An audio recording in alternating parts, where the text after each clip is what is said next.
Luis, se quedan con la cornisa, ¿eh? Ahí está. Gracias a todos. Bueno, yo les anticipé un poco la idea, el título, que después vamos a conversar en el mano a mano con José Luis Espert. Milei avanza en el medio del caos. Avanza fuerte. Yo te diría, avanza fuerte y a los gritos en el medio del caos del sistema de partidos. Mientras el PJ y la UCR se desangran, se están desangrando. Y Macri juega al equilibrista entre el asesor presidencial, Santiago Caputo, por un lado, y su primo Jorge Macri, por el otro. ¿Qué va a hacer el gobierno ante esta resolución, ante este pedido judicial? Los vamos a ir a auditar. Los chorros no van a tener paz en la Argentina, porque el que las hace las paga. O sea, voy a ir a buscar los chorros hasta el último rincón de la Argentina y los voy a meter presos. Se acabó el curro en la Argentina. Bueno, Milei acaba de recibir, ¿cómo decirlo?, la última gran ayuda involuntaria de parte de la máxima conducción de la UBA. Fue a través de una presentación ante la justicia para que la justicia impida la auditoría que propone la SIGEN, la Sindicatura General de la Nación, dependiente del Gobierno Nacional. Una auditoría a la que los rectores de la UBA calificaron como un intento de intervención del Poder Ejecutivo sobre las universidades para controlar lo que se enseña y lo que se aprende. Eso dijeron. Pero ni lerdo ni perezoso, la oficina del presidente sacudió fuerte a las autoridades de la Alta Casa de Estudios en una entrevista concedida a Radio Mitre, vos viste parte, en las que los trató, sin ambigüedades, de chorros. Si no quieren ser auditados es porque son unos chorros, es porque son unos delincuentes, es porque no quieren mostrar los números. Es decir, si usted está limpio, no tiene problema en mostrar los números. Ninguno, entonces, ninguno. Si usted no quiere mostrar los números es porque está sucio. Bueno, fuerte, ¿no?, el presidente. De nada le sirvió a la conducción de la UBA aclarar que ya estaría siendo auditada por diferentes organismos como la Auditoría General de la Nación y el Poder Legislativo. O que detrás de las acusaciones, como dijeron los rectores, de falta de transparencia, se esconde, entre comillas, un ataque ideológico a la idea misma de la universidad libre, gratuita y masiva. Bueno, es más que evidente a esta altura, se debería navegar, el aparato comunicacional del gobierno le terminó ganando, sobre todo en los últimos días, al de la oposición, colocando la discusión por las universidades donde más le conviene, en términos de nosotros, el gobierno, versus la casta. Porque si bien, más allá de que la mitad de los argentinos defiende la universidad pública, libre, gratuita, autárquica, el 81% está a favor, no es el 81, me corrigen, el 85% está a favor de que se les auditen los gastos. Dinero que, por supuesto, se obtiene de los impuestos que pagamos todos. Ahí la tenés. DC Consultores dice, ¿usted está de acuerdo con las universidades, con que las universidades sean auditadas? Estoy de acuerdo, 85.7%, casi el 86%. No estoy de acuerdo, el 14.3%. De hecho, atención, las autoridades de la SIGEN tienen información sensible sobre la falta de rendiciones en la UBA entre 2020 y, si mal no recuerdo, 2022. Es más, esa falta de rendiciones llegaría al 89% de los fondos suministrados por el Tesoro Nacional. Es decir, unos 8.000 millones de pesos sobre los que no se especificó ni su destino ni su ejecución. Y todo esto, hay que acordarse, con el guiño, ¿sabés de quién? Del monje negro de Cristina Kirchner. El entonces procurador del Tesoro, Carlos Zanini. ¿Te acordás de Zanini, no? El mismo que en el medio de la pandemia justificó que el periodista Horacio Berbisky haya sido vacunado antes que nadie porque le correspondía. A Horacio Berbisky le dije, estás equivocado, no tenés que actuar con culpa en el tema porque vos tenés derecho a eso, porque sos una personalidad que necesita ser protegida por la sociedad. Y mientras tanto el PJ parece estar en un cumpleaños, discutiendo la caja y el poder, y no un proyecto alternativo de país. O más que un cumpleaños, un velatorio anticipado. Lo único que le faltaría terminar es si los deudos van a concurrir a la despedida política final de Cristina o a la del gobernador que grita pero no gobierna, Axel Kicillof. El viernes, sin ir más lejos, Máximo Kirchner le disparó a... El chiquito le dice Cristina, ¿eh? Por eso le decimos el chiquitito. Con munición gruesa. Y hasta se animó el hijo de Cristina a comparar a Kicillof con Alberto Fernández, casi 100% de imagen negativa. Tampoco les va a salir bien, digamos así. No, esto no se trata, ya lo intentó Alberto. El tema de las formas es malo y salió mal. Salió mal. Alberto nunca entendió lo que realmente tenía que hacer y cuál era el dispositivo, digamos. Se empezó a pensar en él mismo. Este es el problema de la dirigencia. Wow. Si salió Máximo porque está todo podrido. Pero la novedad más interesante para mí, es que a Cristina una buena parte del peronismo le empezó a perder el miedo. Mira, te voy a mostrar solo 2 ejemplos para ilustrarlo como se debe. El primero, Juan Zabaleta, lo tenés, ¿no? Ex ministro de Desarrollo Social, ex intendente de Hurlingham. Le acaba de pegar a Máximo Kirchner de una manera desusada, en un posteo que incluyó un video y que vale la pena reproducir acá. Mira, le escribe: hola Máximo, viniste a Hurlingham a inaugurar por vez número 1000 el hospital de adultos mayores que se cansaron de anunciar y hoy en día es con suerte una sala de primeros auxilios. Sin autocrítica jamás se va a poder reconstruir. Dejen de romper todo. Y está el video donde Máximo Kirchner dice: miren que si en 9 meses no está todo listo, se la pudrimos, Son 9 meses, ¿no? Bueno, hasta el 25 de mayo, paciencia, si no, la podrimos. Ese tema que es la gran noticia. Estamos inaugurando, Daniela, hoy un hospital.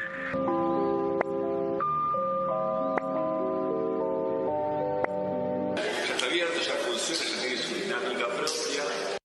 Y esto lo dijo Zabaleta, no Luis Gasulla, que se dedica a hacer estas investigaciones, que va a un hospital y se encuentra con una salita de primeros auxilios o con nada. Segundo ejemplo de la pérdida del miedo a Cristina. Mario Iggi, intendente de José Cepaz. Mario Iggi tiene una característica bien marcada.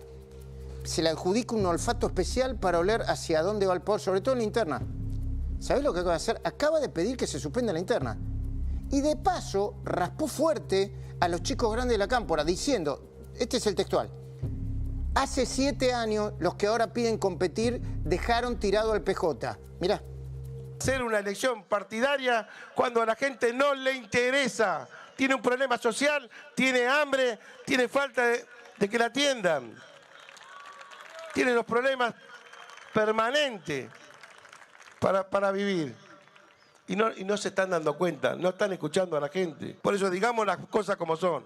Hace 7 años abandonaron el partido y ahora son los mismos que quieren tomar el partido.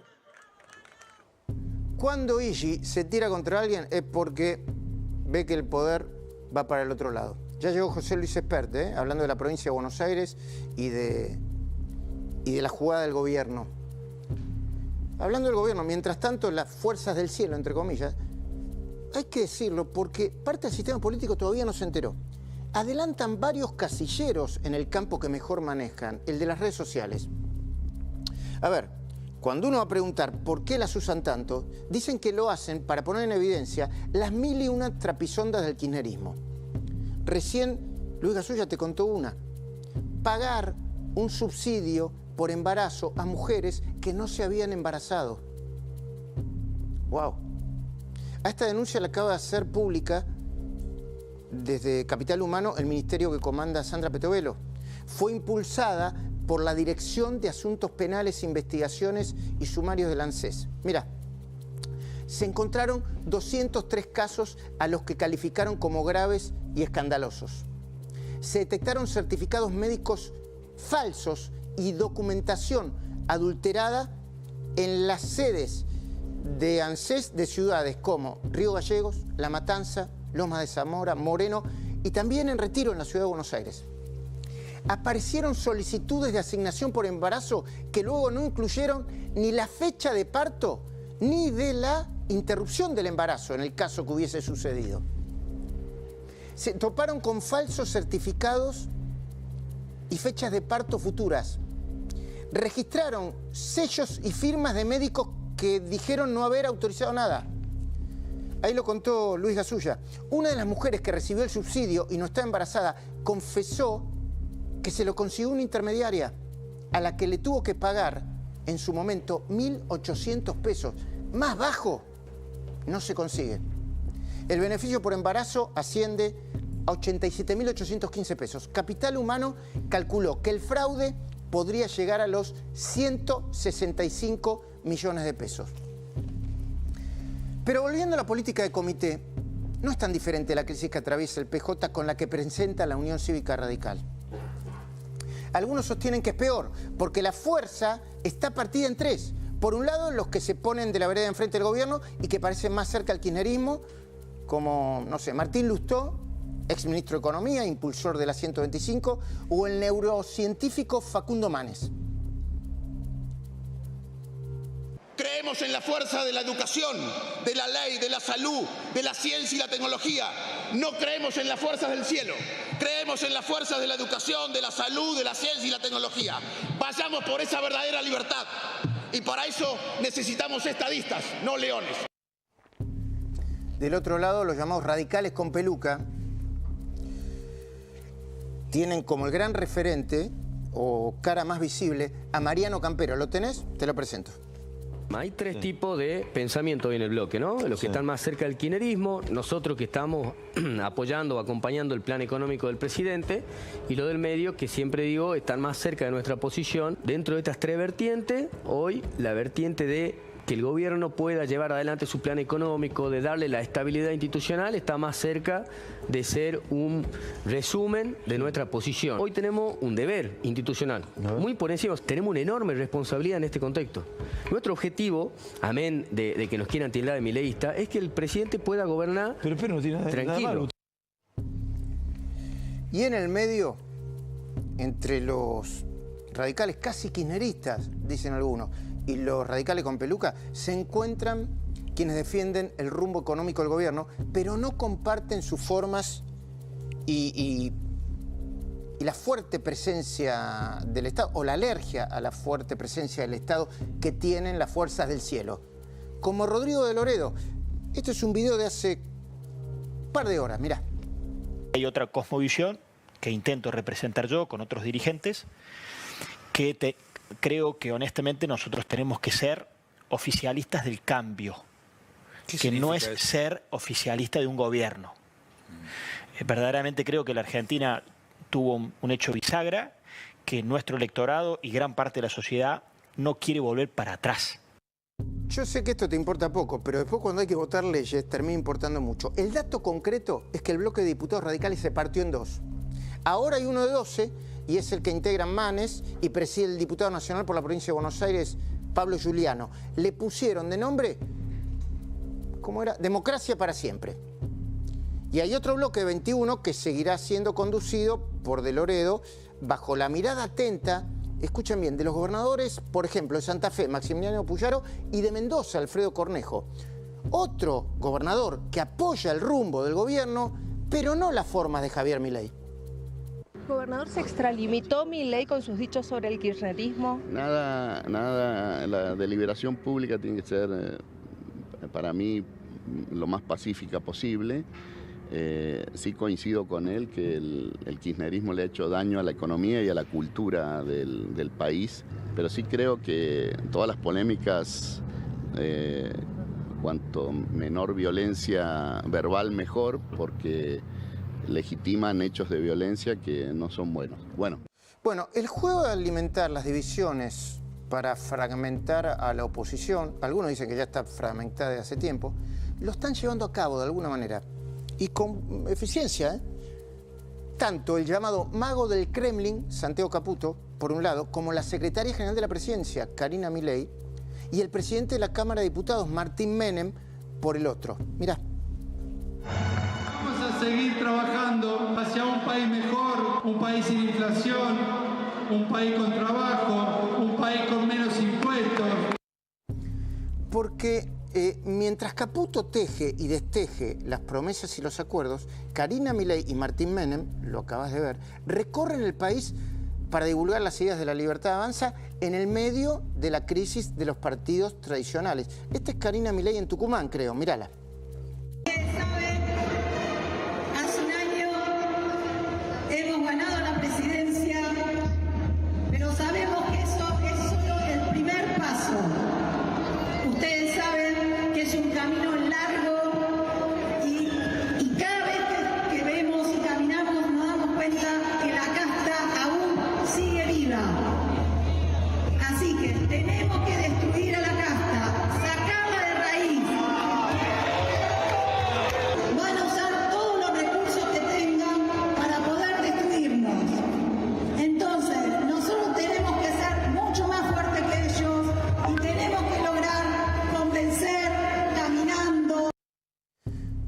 Caputo, el asesor, Mauricio Macri, hay que decirlo, lo tiene entre ceja y ceja. Al mismo tiempo, Macri le achaca al propio Milei haberse desentendido de asuntos de los que no se debería ocupar. Así habló en el programa de Alfredo Leuco, fuerte Macri, cuestionando algunas conductas de Caputo y de Milei. Y yo, en mis primeras reuniones le dije, me parece que vos me decís que delegás lo que no sea ocuparte de la macro y la lucha por el relato, que lo hace con esa ferocidad que a veces algunos le critican. Pero vos no delegás, vos te desentendés. Y es muy distinto eso. Y la verdad que nunca nadie tuvo tanto poder como tiene Santiago Caputo. No es comparable. Alguno me quiso decir que es parecido a Marcos Peña. No, Marcos Peña no puso ni sacó funcionarios de la segunda, tercera línea, ministros. Nos ocupó de esas cosas. Era el estratega, él se ocupaba del área de comunicación, pero él a Santiago le ha dado un espacio de manejo que todos sabemos, es muy amplio. Bueno, él sabrá, él tiene un nivel de confianza en él. Ese es un Macri, pero en simultáneo Macri habilita a Cristian Ritondo para negociar acuerdos en el Parlamento y eventualmente, futuros espacios de poder. Nosotros vamos a acompañar porque creemos en el déficit.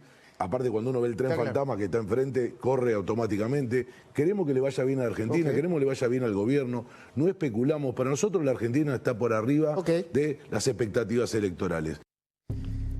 Es muy interesante plantear esto. Macri se siente tironeado por lo que considera un ninguneo del presidente, pero también por los gobernadores propios, ¿no?, de Juntos por el Cambio, que le piden, algunos más distancia del oficialismo, otros más energía. Entre ellos están Ignacio Torres, de Chubut, o Rogelio Frigerio, de Entre Ríos. Y también Macri se siente presionado por su primo, el jefe de gobierno de la ciudad, Jorge Macri, quien a su vez sufre el embate de algunos legisladores que responden a Karina Milei, como Pilar Ramírez, la dirigente que votó en contra de la modificación del Código de Planeamiento Urbano que finalmente se aprobó en la legislatura de la Ciudad de Buenos Aires. ¿Qué quiere decir esto? Lisa y llanamente que estamos afectando su derecho de propiedad y la libertad de elegir lo que cada propietario quiere hacer con su propiedad. Cuidar los inmuebles, sí. Imponer restricciones sin diálogo, no. Ordenar la ciudad, siempre sí. Pero meterse con la propiedad privada para nosotros es siempre no. Muchas gracias, señora Presidente. ¿Es verdad que Santiago Caputo y Karina Milei, a ver cómo decirlo, sostienen que es mejor ir a las legislativas del año que viene? Seguramente Esper va a tener algo que decir esto, ya en el estudio nuestro. De nuevo, ¿es mejor ir a la legislativa del año que viene en la ciudad con listas separadas de PRO, mientras que en la provincia preferirían compartir la misma nómina? Bueno, Mauricio y Jorge Macri, igual que Ritondo, consideran que no se pueden negociar los dos asuntos por separado, que tienen que negociarse juntos. Pero la verdad, Javier Milei parece no prestar la más mínima atención a una rosca que lo aburre. Lo único que pretende, y lo dijo, es ganarle por mucha diferencia al kirchnerismo para que, según él, el populismo no vuelva nunca más. El gobierno parece querer polarizar con Cristina. No es un problema para mí, es un problema de la oposición. Es un problema de la oposición. Ahora, también hay una parte de morbo y que me encantaría meterle el último clavo al cajón del kirchnerismo con Cristina adentro. Metáfora fuerte, ¿no? Mientras tanto, el presidente sigue despotricando. Dije la palabra despotricando, respetuosamente. Muchas veces, injustamente, contra los periodistas que no le dan la razón y, por otro lado, contra los economistas a los que él llama ecochantas. A ver, en el caso de los economistas, no terminan de reconocer lo que para el presidente son grandes logros económicos. Y tampoco le reconocen su batalla contra la corrupción.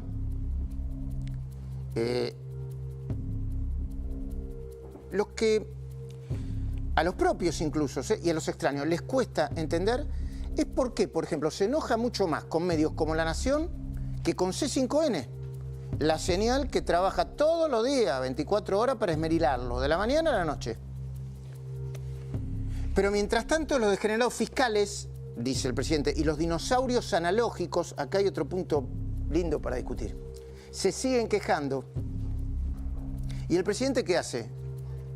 Por ejemplo, lo que hizo hace horas, repostea a una cuenta que se llama Canalla Libertario, donde aparece una señora bailando junto con la leyenda "Esta semana fue sabrosa", mientras van apareciendo los anuncios. Ahora lo vas a ver. Comenzó la privatización de los trenes, bajó el riesgo país, evitamos la lista gris del Gafi, se terminó el curro de los cargos hereditarios, metimos en cana a 13 prófugos que se robaban las pensiones por invalidez, todo junto, en pocos segundos, mirá. ¡Sabroso!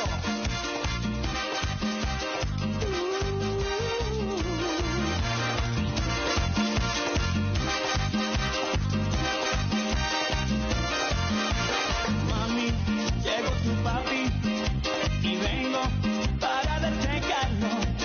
Mami, llegó tu hombre. Le pone onda a la señora, ¿no? No sé si fue para ese video, pero lo usaron y comunican así. Y Milei lo repostea. ¿Cuántos seguidores tiene Milei? Chequémelo, chicos, por favor. 3 millones y pico, ¿no? En su cuenta de ex. Bueno, también quienes analizan en detalle el comportamiento presidencial están empezando a notar en una libreta sus aparentes contradicciones. A saber, por ejemplo, el haber vendido la reestructuración de la AFIP como una batalla contra la casta, mientras que se designa como titular de la DGI a un señor Andrés Vázquez, el mismo que encabezó un megaoperativo contra Clarín y a quien se le adjudica sospechosos vínculos con veteranos agentes de la inteligencia de los gobiernos kirchneristas.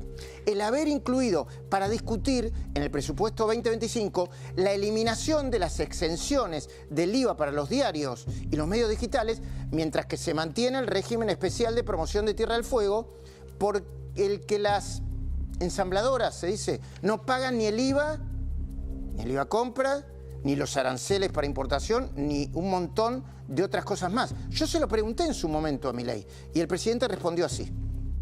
Yo voy, digamos, por soluciones pro mercado. Sí, cuidado, ojo, con lo de Tierra del Fuego, que tiene un acuerdo cerrado. Sí. Entonces usted no puede estar rompiendo... No puede, no. Y no, porque si yo... Derecho adquirido. Si yo lo que estoy hablando es de respetar los derechos de propiedad, entonces si yo, digamos, voy a crear condiciones para que la inversión mejore, bien, voy a respetar el derecho de propiedad que nunca respetamos. Venimos bajando el riesgo país tremendamente en base al resultado fiscal, porque de 2.900 está en 1.200. Okay. O sea, ¿eso qué es? Es el déficit cero.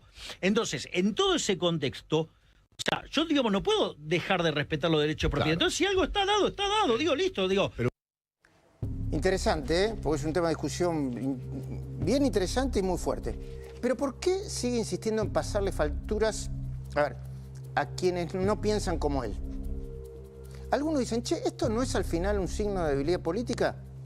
Yo le pregunté esto a alguien muy cercano al presidente y esa fuente muy claramente me respondió, palabra más, palabra menos, es que si no avanzamos ahora, cuando los números nos dan bien, mañana podría ser demasiado tarde, nos podrían llevar puestos. La misma fuente que me respondió esto pidió que revisara parte del discurso de Milei en mayo pasado en el Luna Park, en la presentación de su libro Capitalismo, Socialismo y la Trampa Neoclásica. Ahí estaba presentándolo junto con José Luis Esper. En especial, pidieron que revisemos la parte en la que Milei dijo: tratan de voltear a este gobierno porque quieren que siga el socialismo y la miseria. Y después van a encontrar una aplicación a los impuestos y esa parte cierra con una aplicación, digamos, a la batalla cultural y al diseño de políticas y cómo enfrentar y darle pelea de frente al socialismo del siglo XXI y la estrategia que fueron construyendo en base a Gramsci con la lógica del Grupo, digamos, de lo que se llamaba el Foro de San Pablo y ahora Grupo Puebla. Es decir, esos enemigos que de repente, digamos, tratan de voltear a este gobierno porque quieren que siga el socialismo y la miseria.